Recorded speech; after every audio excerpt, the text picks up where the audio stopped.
To you by Liberty Mutual Insurance. Only pay for what you need. Welcome back to First Take. Spurs and Thunder Game 5 of the Western Conference Finals tonight from Oklahoma City, with the series all tied up at 2 games apiece. The Thunder still banged up. They will be without A.J. Mitchell, and Jalen Williams is listed as questionable. The Spurs, who won Game 4, are seemingly healthy. In Game 4, Shai Gilgeous-Alexander led all Thunder scorers with 19 points, but did not get much support as the rest of the team had 63 points. The Thunder's 82 points was the fewest in any game since December of 2021. That includes regular season and the postseason. This was also the second time this postseason the MVP has been held under 20 points. That has only happened once in the regular season over the past 2 years. So now the question is the Thunder bounce back in Game 5 more on SGA, or is it more on the supporting cast, Perk? Oh, this is easy. It's the supporting cast. Number one, role players got to play better at home. And number two, can someone tell Chet Holmgren that the conference finals has started? Please. Can somebody tell him that? And I know I've been on Chet and I've been tough on him, but rightfully so. We're talking about a guy that was an all-star this year. Matter of fact, I believe he might have made an all-NBA team if I'm not mistaken. I may be wrong on this. I think it's third. Oh, huh? Third team. I think okay. it's team NBA. He made third team all-NBA. And in the semifinals, before the conference finals started, Chet Holmgren was averaging 20 points, shooting 61% from the field. You know what he's averaging right now in the conference finals? 11 points. Forget the fact that he's not checking Wemby. I don't even care about that at this moment. With no A.J. Mitchell, no J-Dub, at least try to be aggressive, bro. Try to be aggressive. You're a second option. You're one of the most versatile bigs that we have in this game. Stephen A. Cam, did y'all see SGA post-game interview the other night? When they asked him about how can they get Chet going and, how can Chet insert himself more in the offense? SGA was speechless. He was speechless. You know what that told me? Is that he didn't want to throw his guy under the bus and say, well, we actually want Chet to be aggressive. We waiting on Chet to show up as well. I'm not saying SGA told me this. I'm telling you that's what I got from the interview. Chet Holmgren has to rise to the occasion. There's no other way around it. Let me say this about Chet Holmgren real quick, just to piggyback off of Big Perk. I want to be hesitant to say it, but I got to call it like I see it. Mm-hmm. He looks defeated. He looked like he don't want to be out there. Chet Holmgren, go look at how he plays. Body language. Look at it. Big Perk is big on body language, but go look at how. See, the point is, if I always see you a certain way, then I'm good with it. You see what I'm saying? Right. I've seen Tim Duncan dunk on people in the same expression. The same expression as if somebody gave something. It doesn't change. You're saying he's just playing. Right. You've seen Chet Holmgren be a bit more demonstrative, have a bit more fervor, more bravado, etc. You see none of that in this series. Right. Wemby's on the court. We all know the narrative involving him and Wembanyama. And there is no question that Wemby is here and Wemby is coming and Wemby wants all the smoke. He don't give a damn who it is. But there does seem to be a little something extra special when it comes to going up against Chet Holmgren. Right. And Chet Holmgren has virtually no response. Having said all of that, my answer is not the supporting cast. My answer is Shea Butter. He's the reigning two-time league MVP. He's the dude that's been averaging over 30 the last 4 games. He's the dude that's led the team to 35 consecutive wins. In other words, 35, what is it? What's the number? What's the stat here? 35 consecutive postseason games without back-to-back losses. The only team that eclipsed that was LeBron James and the Miami Heat from 2012 to 2014. They had 48. 35 consecutive games without back-to-back postseason losses. That is Shea Butter. And I'm saying when he performs, the supporting cast shows up and helps. When he doesn't perform, they can't lift that load. This is Game 5. A.J. Mitchell is out. J-Dub is out. And even though we saw what Oklahoma City did in Game 3, I believe if Oklahoma City loses this game, they lose it in Game 6 in San Antonio. They got to win this game tonight. I'm going to agree with Big Perk. It got to be the supporting cast, man.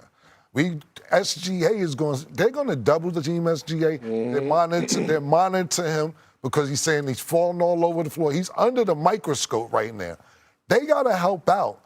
You can't have Alex Caruso going from Superman to Clark Kent. He took one shot last game. Look, let me have it right here. The San Antonio bench been outscored first game 76-23, second game 33-26. Game 3, game 2, 33-26, third game 41-31. They finally won 34-30 last game. It has to be the supporting cast. And to add on to what you're saying, Stephen A., and of course you, Big Perk, Chet, what you gonna do, man? Wemby want problems, and he's letting you know he wants problems. He wants problems. And I know we allude to talking about the Junior Olympics on how Chet beat Paris by 2 points, so on and so forth. Just add a little more context to that. They came with a younger squad. People don't realize that Chet is a couple years older than Wemby as well. Wemby also felt like, yo, they got the 19-year-olds, we 17. It's revenge time, Chet, and that's how he feels about it. Do something about it to help your man out. I'm agreeing with you, Perk. I feel where you're coming from, Stephen A. But Shea is going to get different looks on defense where they're going to have to help him out. Somebody got to do something. Different looks that he's going to get. He's managed to overcome them all of these years. He better find a way to overcome them if they're going to win this series. Well, look, you don't got AJ. Yes, if all you got to do is double him, if all you got to do is double him, and that's all it takes, then guess what? Y'all ain't going to win. Y'all ain't going to win. He's going to have to find a way. Okay, well, we would all expect that the Thunder will not play as poorly as they did in Game 4, right? They're back to Oklahoma City. That's probably why they're favored. The Thunder to tie it up at 2 games each. Wemby with 33 in Game 4. He'll need to carry that over if the Spurs hope to steal back home court advantage here. It's been an interesting, and by interesting, I mean kind of weird series so far. 2-2. OKC has home court advantage. Wendy, how do you see the advantage in the series right now going to Game 5? Well, obviously, Oklahoma City is at home. They have been brilliant on their home court the last 2 playoff runs, and they've also been excellent problem solvers. When they've had challenges in the playoffs the last couple of years, they have always bounced back. This time, however, their challenge is to fix their offense because they're missing their offensive creators outside Shai Gilgeous-Alexander. A.J. Mitchell will be out tonight with a calf injury. And look, calf strains, Greeny, are typically measured in weeks. This is late in the season. You don't know, but I don't know if they're going to get him back in this series. Jalen Williams, they have had to show their hand a little bit, and they've stopped saying hamstring soreness. They have now changed it to hamstring strain. That will be the 4th different hamstring strain he's experienced this year. But he is questionable, and he did play a little bit earlier, after the injury, so he's closer. But Shai Gilgeous-Alexander is shooting under 40% in this series. 2 lead guards with him are injured. This is a problem for the home team tonight. And another problem that they have goes by the name of Victor Wembanyama, and he's extraordinarily tall. And the 2 wins, he has 75 points that the Spurs have, right? And I said this 3 months ago on this show, is that if you're Mark Daigneault, like, this is what you're looking at. This is what keeps you up at night as a head coach, that you have this monster in your conference. And it's a good thing they got that championship last year because he's going to be in the way of a lot of their attempts at more success in the West. And that's exactly what you're seeing. Maybe it's sooner than anyone expected, but there's no question when you watch his performances in the biggest stage he's ever played on in the NBA, he's ready for it now. And if you're the Thunder, what's your answer? Because it doesn't seem like they have one. Janae, we haven't had you here in a while. What's your sense right now, big picture on the series where it stands? You mentioned monster in your conference. This is a monster for the league for the years to come. You have someone that is a future MVP learning his star power in real time on the fly in Victor Wembanyama. This leads me to the conclusion that SGA has no choice but to go nuclear. He has to take the shots. It's going to be difficult. A.J. Mitchell, J-Dub, the secondary and tertiary, I know that's third, creators, right, on a squad. His only choice is to do bad all by himself. And we've seen him do it. He did it last year in the NBA Finals. Remember, the Pacers were the hottest offense, and then he realized, I have to shoot the ball 20 times in the first half to be aggressive, for my team to play aggressive, for it to be contagious. We saw him do it versus the Phoenix Suns. Down J-Dub, he comes in, drops 40. And then the shots look better for his teammates. But I'll say this, he's the back-to-back MVP. It's not going to be easy. 14 out of his 15 shots, where he was 6 for 15, were contested. He was double teamed 11 times. He is the man with the trophy, and he will have to play like it. Greatness is never easy.